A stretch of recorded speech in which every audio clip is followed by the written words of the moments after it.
বেলাল ওদিকে মসজিদে নববীর পায়াটা জড়াইয়া আল্লাহর দরবারে কাঁদেন আর বলেন, আমার আল্লাহ, আমার রাসূলের কাছে থাকার মতো একমাত্র সম্বল ছিল আযান। এই আযান ছাড়া রাসূলের কাছাকাছি থাকার কোনো যোগ্যতা আমার নাই। আল্লাহ চেহারা সুন্দর বানান নাই, সেটাও তো আপনি, আমার কি দোষ? আমার দেখতে সুন্দর না, তাও তো আপনি বানাইছেন, এখানেও বা আমার কি দোষ?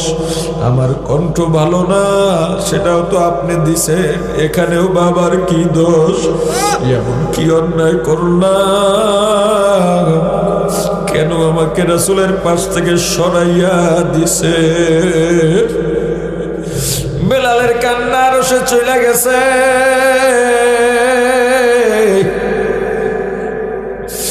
আহারে সাহাবীরা এসে বলে, ও ভাই বেলাল, তাড়াতাড়ি চলো, তাড়াতাড়ি চলো, তোমার আযান ছাড়া আরশ খুশি হবে না।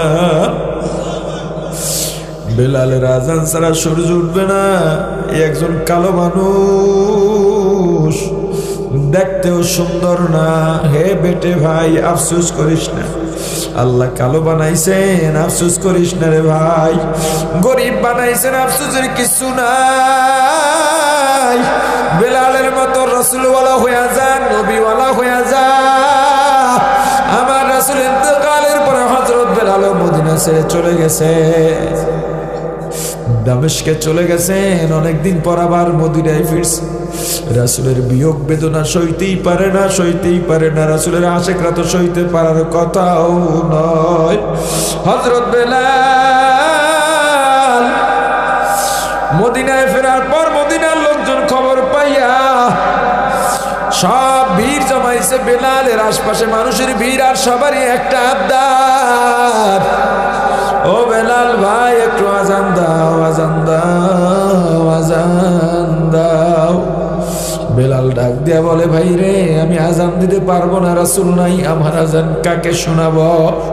এর মধ্যে হাসান হোসেন রাদিয়াল্লাহু তাআলা আনহুমা এসে গেছেন। ও চাচা বেলাল, একটু মায়া লাগে না? আমার নানা নাই, আপনাকেও হারাইছি। নানাকে হারাইয়া মদিনাবাসী সবাই পাগল।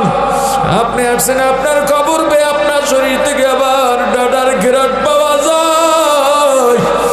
আপনি একটু আযান দেন, আমাদের নানার স্মৃতি মনে পড়বে। রাসূলের নাতিদের কথার ফলাইতে পারেন নাই।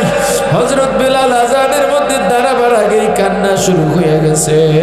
আল্লাহু আকবার, আল্লাহু আকবার, চোখের থেকে পানি পড়া শুরু হয়ে গেছে। আবার আল্লাহু আকবার, আল্লাহু আকবার, কান্না বেড়ে গেছে। আশহাদু আল্লা ইলাহা ইল্লাল্লাহ। কান্না বেড়ে গেছে, তোর দুইটা তরতর করে কাঁপতেছে, আলফাজগুলো বলতে পারতেছেন না।